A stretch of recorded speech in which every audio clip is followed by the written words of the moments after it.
Good afternoon, everybody. Welcome back to another episode of Biking and Blabbing. I'm Cycling Mike. Gotta be careful here. How you doing? So, I'm sorry I didn't post a video yesterday, but doing an episode this week, folks. And I'm sorry about the rattling again. I'm hoping to fix that very soon. Case. Hopefully it'll get one before the new year. If not, then I'll have one for you next year. We'll keep this thing going. I'm also going to be getting a new laptop soon, so because I got some stuff going on and I needed to get a new laptop, and I'll tell you more about that in later weeks. But yeah, so once I get the new laptop, hopefully I can do some cool kind of graphics for this channel and stuff like that will work out and be alright. So today I wanted to talk a bit about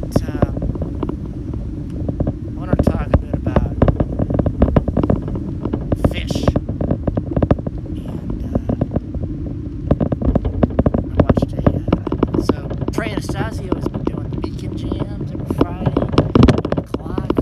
This 2 weeks ago, last week, I knew it was going on, but I didn't know where. It's kind of weird. I didn't really follow him on Instagram, and I didn't really tell where it was going on. It's just like the Beacon Jams. I'm like, okay. I was like, is it on YouTube? No. I was like, okay, where is it? It's on Twitch, which is Relix and folks over there in Jam Band community. They're trying to build up a nice little channel so they can get a stake in the Twitch game, which I really like. I have to say, good on you, Twitch, for sort of evolving past gaming.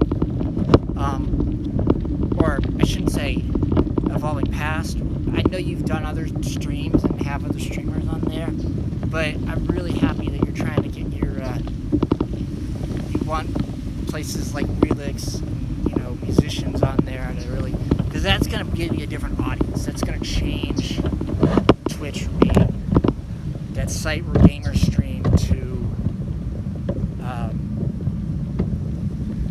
being a music-oriented community, and that'll help out your gamers too. So good on you for that. Anyways, the Beacon Jams are going on over there, and I'm sure as hell hope they release all the Beacon Jams on some kind of CD set or whatever, and put some ridiculously expensive Phish price on that set. Not everything by Phish is expensive, just some stuff. But rightfully so. And maybe, because the cover art was really cool, they had Trey's guitar.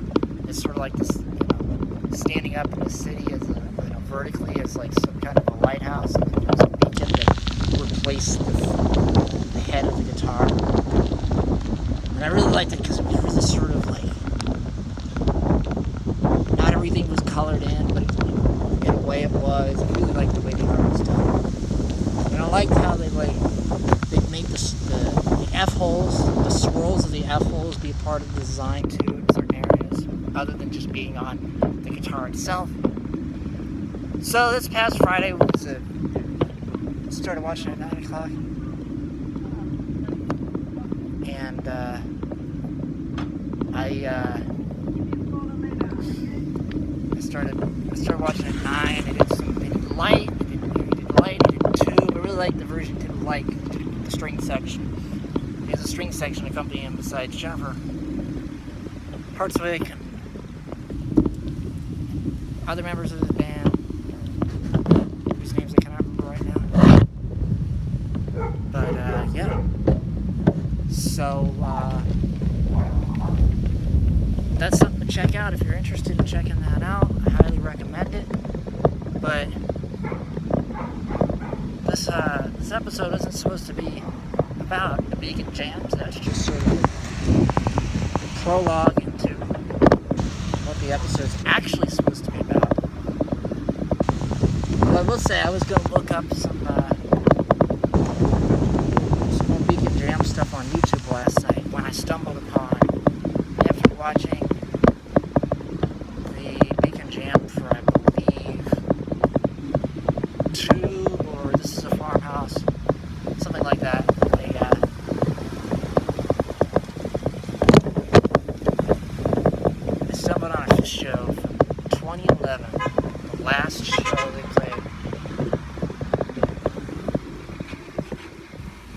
Yes?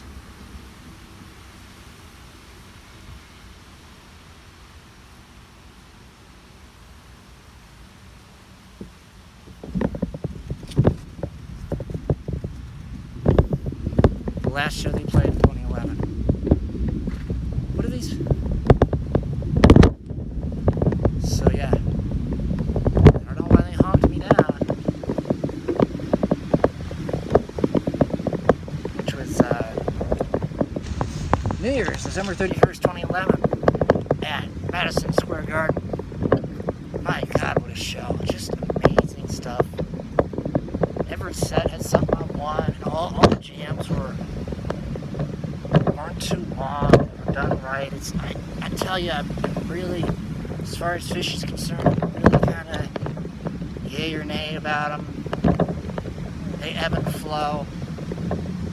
Ride or die for Trey's band, and ebb and flow for Phish. And this is one of those really flowed last night. Didn't ebb at all. Obviously, it was back in 2011, but when I watched this show last night, oh my God, just the stuff that's in it. It's like all these songs are really like what they do. Ghost. But set one's got Wolfman's Brother in it, and it's got Cottage Boo, it's got Ocelot, and they go on and do like set two has Light in it, and Talent Disease, and just the Golden Age, all this really killer, really just, you know, stuff I really, really like what they do. And then they go on, you know, it's just like, and it's got Susie Greenberg in set two, which I wasn't really crazy about. See, like, I gotta point out, I listened to last year's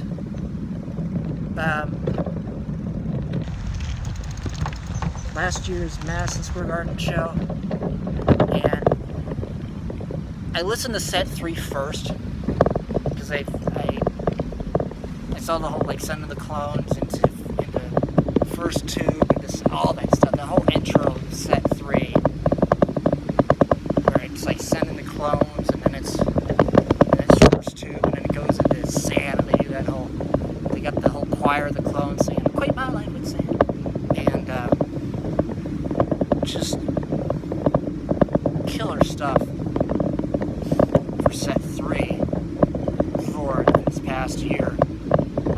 And then set 1 and 2, I was just like, it was okay. It wasn't great. You know, the stuff I liked that or at least I remember from those shows that I liked were Prince Caspian, and I know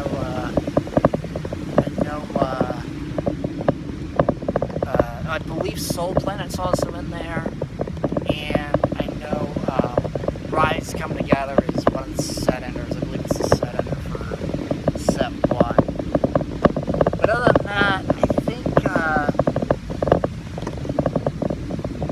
think there might be some other stuff in there, but that's pretty good, but not like, oh my God, that's the stuff I really like.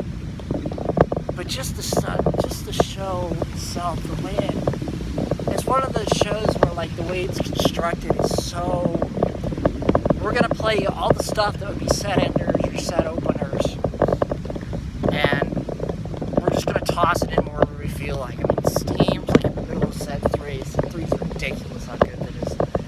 And I was talking to somebody over New Year's this past year when I was at another show. We were talking about Phish, and he said, you know, the thing about Phish is you go see him 10 nights, and 9 nights out of 10 would be okay, and night number 10 would be like, oh my God, it makes up for all the 9 nights that were okay. And that's exactly how I felt about this show. This show is like, it makes up for all the, I did watch a show from, like, I think 2016 or 2015. They really liked it. It's the first time they ever played Tuesday. They opened with Tuesday, and I really enjoyed that show a lot too. But this is just light years better. I mean, it's all the stuff. It's a lot of the really strong material. I mean, the only thing I don't really like about it is there's a, I'm sorry guys, I didn't look at the set list before I got on. I just wanted to sort of ramble about it as opposed to look at the set list. There's a tune in set 1 that's, you know, really kind of bluegrassy, and Mike sings it. And I think it's probably the worst thing in the show. But other than that, everything else is great. It's just, I mean, I like the bluegrass thing. Page makes up for it with his piano playing. But the lyrics, and it's, it's a Mike song, which is always kind of an for me. Except for keeping it real. So far, it's an except for keeping it real. So yeah, but I mean, it's just the whole, and I'm so glad I'm at this point now where I know enough of the big Phish hits to be like, okay, I know this is a fan favorite song, or I know this is a fan favorite song, but I don't really care. It helps me, and it helps that the stuff that's fan favorites is a lot of the stuff I really, really like. The only sort of kind of fan favorite song I don't really like is My Friend, My Friend. I don't really, it's okay, but it might grow on me. I remember not being crazy about Reggae when I first heard it. Now I really like that song. Reggae is not in the show, but it was there was stuff I wanted in the show, and some of it I got, and some of it I didn't. I don't look at when I watch or listen to a show that I never listened to before.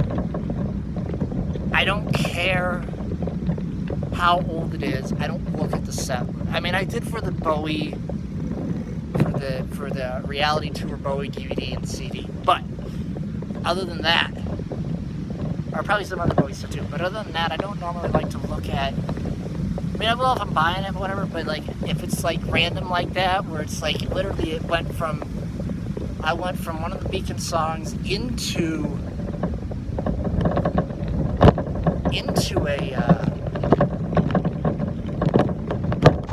the New Year's show, and I didn't look at any of the set list, and it's just holy crap. I mean, the encore was good. It wasn't the encore was amazing. I don't really remember what the encore was,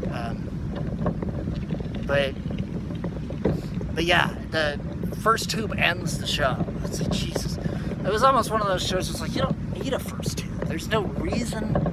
This doesn't have to be here. You could end with anything else. You could end with a ballad. That's what I really liked. I really liked having stuff like This Is a Farmhouse in there. It's just Jesus. Because that's a very ballady song. It's still in there. They do 46 Days. I believe 46 Days is in set too. Killer version of 46 Days. I'm just doing all this by memory. I'm not really looking up the set list and going, oh yeah. Plus, if I read it, and it's going, here you go. The phone falling. So sorry about that. So yeah, it's just killer stuff. And it was cool seeing all there's all these backstage interviews between set 1 and 2. Nothing for set, no interviews between 2 and 3. But some good stuff between 1 and 2. There's a whole kind of conversation about Mike Gordon and how he doesn't understand why Phish is popular. It's a really weird thing to explain, because you can take you can put a great quartet of musicians together, I think, easier than you can do what Phish has done and be just ginormous for the sake of being ginormous. And it's, I will say it doesn't click with me for everybody as to and the thing about it is, it didn't click with me with Phish right away, and I had to work on it, but I was always, when I heard Trey's band, even back in 2014, I think that was when I saw him, I was even bam, this band's killer, this guy's got some killer songs, and, but even, I remember listening to Tweezer for the first time, being this is the most ridiculous song I've ever heard in my life. Why does anybody like this song, this band? I remember being it's okay.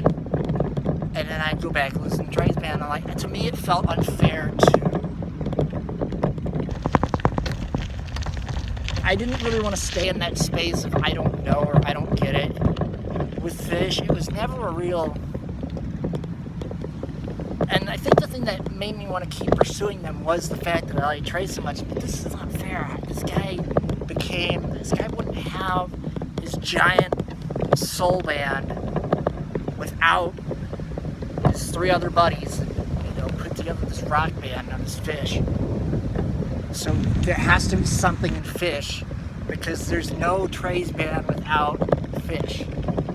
It's like having, I guess a similar comparison would be like not getting Simon and Garfunkel, but completely getting Paul Simon. Like, I don't know why anybody would ever have that opinion or feel that way, but it's something similar like that, because you can't have, there's no solo Paul Simon career without Simon and Garfunkel.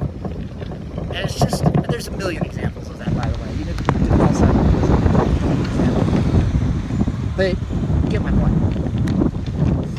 So, I mean, I worked hard at it. I just really tried to, I think once I'd listen to tunes here or there last year, like, I'd be like, oh, I like that. There'd always be something I'd like. I remember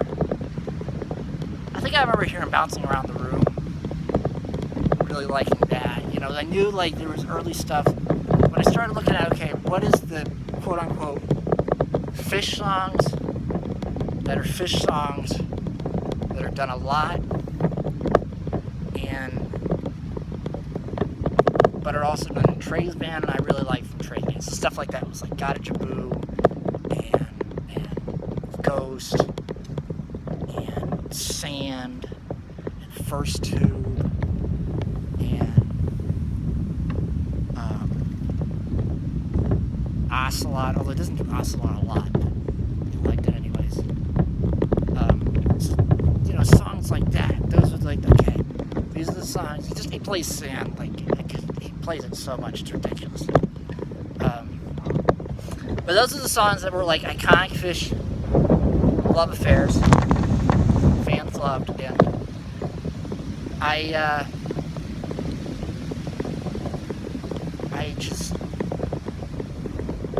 just kind of went from there. I was like, okay, well, if I like this stuff, there has to be something there. I don't have to like everything, but there has to be something within those 4 guys if I like. And then there was other things, then it became like, then when I really started, then I was like, okay, now I like Soul Planet, and now I like Bouncing Around the Room, or actually I like Bouncing Around the Room first. It was like, okay, I like Bouncing Around the Room, I like Soul Planet. I remember there's a Coffee and Donuts, it's called Coffee and Donuts. It's an acoustic set that's on YouTube. I will say most of my Phish exploration has been done on YouTube. There's a Coffee and Donuts show, and that was, I remember listening to that in college. It starts with Water in the Sky. It's like this big Phish weekend, and they do the Coffee and do an acoustic set. It's got Water in the Sky on it, it's got the curtain on it, it's got Driver, like at the near end, Bouncing Around the Room. It's just all these acoustic tunes. And I remember being like, it's okay. And you gotta understand too, I'm very writer-oriented when it comes to bands, and I'm very much like, okay, what's going on lyrically? Can the person write, or can't they? I've been very, very, very, very, very harsh on Tom Marshall and Trey's songwriting, or Trey and Phish's songwriting. So I listened to it. I remember listening, and I was like, it's okay. I think I listened to it when I was in college. Maybe I wasn't in college. Maybe I was out of college. But I remember listening to it and being like, I remember not being that impressed. I mean, I knew, it was one of those things too, like, I remember hearing Water in the Sky, because that's the opening song in the Coffee and Donuts show, and being like, it wasn't like, oh, I love the song, but it was, just gets in your head, and it got in my head after that, and, and then it was like, I was looking at like there's like a 90s version of Sand that I was watching, and I was like, this is killer. And then it started being things like, okay, now we're gonna do Down with Disease, and I remember hearing Torture of Chalk Dust too, that I heard in college, and I was like, oh, this dude's cool. So all these songs, and then it started, And then I remember the first show that I watched, which I'll have to, maybe I'll rewatch it for you guys and give you another review. I posted it, I did a Facebook post on it.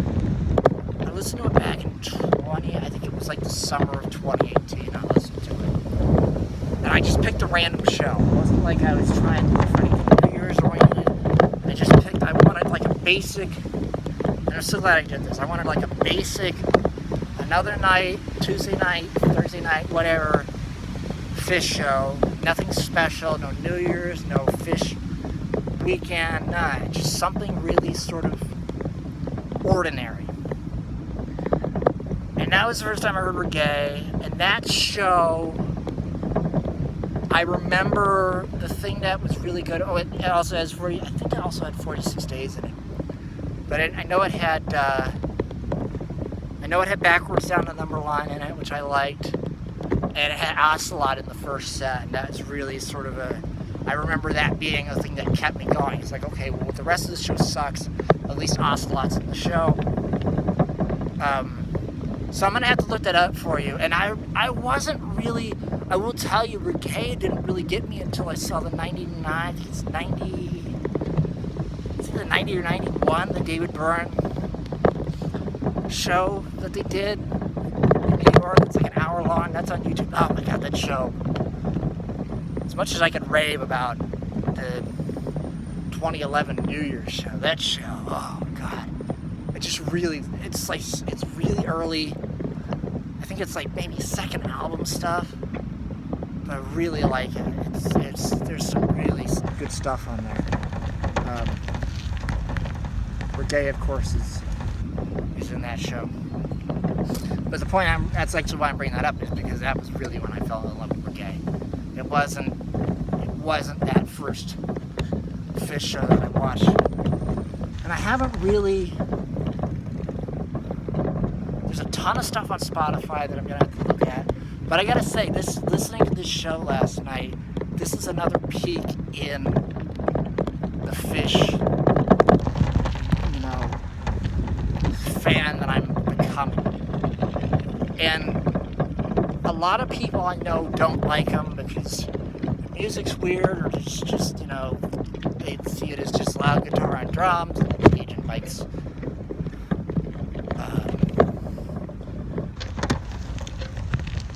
input into the, as far as them as a quartet, doesn't matter as much to them.